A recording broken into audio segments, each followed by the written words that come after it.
Bonjour à tous, on se retrouve sur cette nouvelle vidéo YouTube et on va, comme la semaine précédente, analyser les marchés sur cette semaine et voir quelles vont être potentiellement les projections des marchés US. Donc c'est parti, on commence. Alors dans un premier temps, on va d'abord voir d'un point de vue fondamental qu'est-ce qui va se passer cette semaine et qu'est-ce qui va être important sur les marchés US. Alors ici, on va sur le calendrier économique de la semaine pour les marchés américains et on voit qu'on va avoir des news qui vont être très impactantes sur les marchés et donc on va devoir avoir un œil très attentif pour ce qui est du côté fondamental. Donc le mardi 25 juin, on a la confiance des consommateurs à 16 heures. Ensuite, le lendemain, le mercredi, on va avoir les ventes de logements neufs, donc très intéressant pour l'économie américaine. Et ensuite, à partir de jeudi, on va avoir des news qui vont être encore plus impactantes pour les marchés, avec notamment à 14h30 le PIB trimestriel américain, qui est en prévision à 1,3 et donc ça sera intéressant de voir quelle va être la note actuelle du PIB pour essayer de comprendre si on a une activité économique qui est bien supérieure aux attentes ou bien en deçà des attentes. Et également, dernier jour de la semaine avec le vendredi, où là on va avoir des news très intéressantes en ce qui concerne les PCE Core. Donc en fait les PCE Core, ce sont les indices des prix à la consommation des ménages. Donc en fait c'est tout ce que les ménages peuvent acheter. En fait ce qui va être intéressant, c'est qu'en fait cette news est très liée à l'aspect inflation. Pour essayer de comprendre si les prix des ménages, par exemple dans les supermarchés ou tout ce que les ménages achètent augmentent ou bien si les prix diminuent. Et donc ça nous donne une indication claire sur la tendance de l'inflation. Et en fait, ces données, ça va nous donner vraiment on va dire des visions importantes quant à l'économie américaine, si l'économie va bien, si l'économie se reprend ou bien si l'économie continue à, entre guillemets, empirer avec, par exemple, un taux d'inflation qui va augmenter. Donc ici, c'est toujours très intéressant d'avoir cette vision sur la macroéconomie et sur tout ce qui est lié aux aspects fondamentaux aux États-Unis. Et enfin, à 17h vendredi, on aura, comme la semaine dernière, un rapport sur la politique monétaire de la Fed. Je vous le rappelle, la Fed, c'est la Réserve fédérale américaine où Jérôme Powell, son président, on va dire, travaille sur tout ce qui est l'aspect monétaire et économie en travaillant également sur les taux d'intérêt pour contrer l'inflation et l'économie américaine. Donc ça, on va dire, c'est pour ce qui est lié à l'aspect fondamental sur cette semaine. Donc maintenant qu'on a vu ça, on va passer sur les marchés financiers et d'un point de vue d'analyse technique. Alors ici, on commence avec le Nasdaq. Donc vous le voyez ici, on a un Nasdaq qui a pas mal chuté, où par rapport à son plus haut, on a perdu l'ordre de 3%. Et ce qui est intéressant, c'est qu'on commence à aller combler ce gap qui était présent à ce niveau-là. On a un gap ici, on est rentré à l'intérieur, donc potentiellement, je m'attends à ce qu'on vienne chercher peut-être plus bas aux alentours des 19 600. Également à ce niveau-là, on a une demand zone, je vais vous le noter, une demand zone H1. Et le marché peut tout à fait revenir à l'intérieur, prendre appui avant de repartir à la hausse. Donc ça, ce sont des zones que je surveille. Et ce qui est intéressant également, c'est que ça peut corroborer avec un retracement Fibonacci et un niveau de retracement qui est très intéressant pour nous.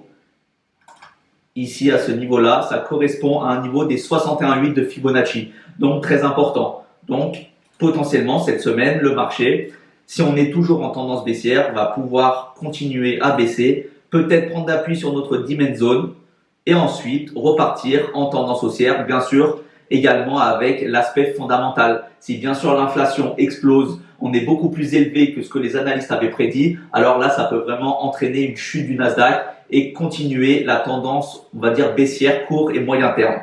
Parce que vous savez que ici, on a également derrière cette zone de demand zone, on a de la liquidity void. Donc, on a pas mal d'imbalances à aller combler. On a un déséquilibre dans le prix à aller chercher et potentiellement, le marché va pouvoir revenir à ces niveaux-là. Donc là, on a également un gap. Donc là, ça, c'est vraiment des niveaux que je vais surveiller cette semaine pour potentiellement opérer sur les marchés. Donc ça, ce qui est intéressant sur le Nasdaq, c'est qu'on a, on va dire, depuis le fin de semaine dernière, une tendance baissière avec des bas de plus en plus bas. Donc ce qui va être intéressant, c'est de voir quel niveau va être défendu par les acheteurs ou bien si les vendeurs vont avoir la main sur les acheteurs et vont pousser le prix à la baisse avec un très fort momentum baissier. Mais en tout cas, ici, on a potentiellement des zones de réaction à l'achat, mais il faudra surveiller, comme toujours, les réactions entre acheteurs et vendeurs. Et ce qui est intéressant également, c'est que si on passe sur le SP500, donc vous savez, entre le SP500 et le Nasdaq, ils sont très corrélés avec des fortes valeurs technologiques. Donc, ils vont un peu réagir de la même manière.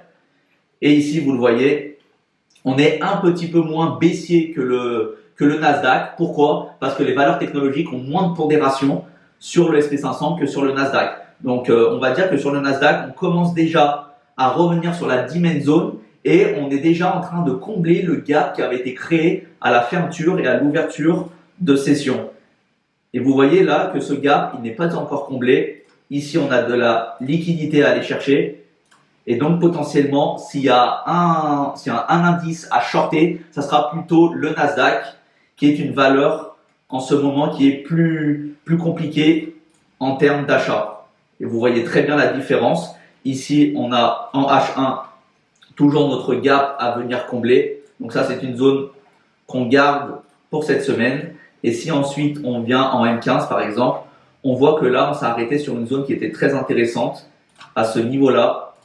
Cette petite zone ici, si on l'étire, regardez encore la précision du marché. On s'est posé pile à ce niveau M15, donc Demand Zone M15. Et pour l'instant, ici, on a vraiment un niveau qui est défendu par les acheteurs. On a des zones de rebond, les acheteurs défendent ce prix. Donc en fait, pour les acheteurs, 5510 est un niveau attrayant. Et en plus de ça, ça correspond à un niveau de Fibonacci, je pense, qui est intéressant. Voilà, on est dans la sweet spot area, on rebondit exactement également sur les 79% de Fibonacci. Donc on est dans un retracement profond de cette tendance haussière. Donc ce qui va être intéressant, c'est d'essayer de comprendre si par exemple le marché va tenir à ce niveau-là, si les acheteurs vont toujours avoir la main sur ce marché pour potentiellement ensuite repartir à la hausse. Ce qui sera intéressant, peut-être comme ça, venir chercher de la liquidité et repartir. Ou bien, si là on va creuser pour aller chercher de la liquidité plus bas et auquel cas le marché pourra enfoncer, venir récupérer de la liquidité dans ce gap et repartir à la hausse. Donc ça, en fait, c'est scénario comme toujours avoir un scénario haussier et un scénario baissier pour essayer de comprendre vraiment en fonction du côté fondamental qu'est-ce qui peut se passer sur les marchés financiers. En fait, ce qui est également intéressant d'un point de vue fondamental, c'est qu'en fait, à partir d'hier, on a eu un petit peu une rotation sectorielle. C'est-à-dire qu'en fait, les investisseurs se sont un petit peu délaissés des valeurs technologiques pour avoir une rotation sectorielle plus sur des valeurs liées à l'énergie et au bancaire. Et en fait, ça, comment on peut le voir? On peut le voir ici sur la journée d'hier. Regardez Nvidia qui a pris quasiment moins 7% hier, également Avgo. Et en fait, tout ce qui est lié aux valeurs technologiques, valeurs de semi-conducteurs ont bien chuté. Par contre, regardez ici l'énergie est haussier et on a également tout ce qui est lié au bancaire avec JP Morgan, Goldman Sachs, Bank of America qui, elles, ont eu des gains. Donc en fait, ça signifie quoi? Ça signifie que les investisseurs ont un petit peu moins d'impétence au risque et veulent se décharger de positions sur les valeurs technologiques et donc sur le Nasdaq pour du coup prendre des ordres sur des valeurs qui sont un petit peu plus, on va dire, safe, liées à l'énergie et liées au bancaire. Et en fait, quel indice a profité de ça? Eh bien, c'est le Dow Jones. Le Dow Jones, ici, je vais vous le choisir. Vous voyez le Dow Jones, à la différence du SP500 et du Nasdaq qui a chuté, lui, il est en forte tendance haussière sur du court et moyen terme. Où ici, on voit qu'en M15, on est vraiment en tendance haussière avec des hauts de plus en plus hauts et on a également des bas de plus en plus hauts. Donc là, on voit vraiment qu'on a une rotation sectorielle entre les secteurs de la technologie et les secteurs à fort risque pour aller vers des secteurs avec un peu moins de risque, plus safe. Et les investisseurs vraiment font une rotation entre ces différents domaines. Et en fait, ici, on le voit, si on passe en H1, qu'on avait de la liquidity void à aller chercher. Je vous l'avais défini la semaine dernière. Et vous voyez également que c'est ce qui s'est passé. On est venu rechercher et combler toute cette liquidity void, donc tout le déséquilibre du marché. On est venu retracer toute la baisse. On est déjà à ce niveau-là. On est venu chercher la liquidité à ce niveau-là. Et ça serait pas étonnant que si du coup la rotation sectorielle s'opère toujours plus durant cette semaine, qu'on continue du coup à augmenter pour potentiellement aller breaker les ATH.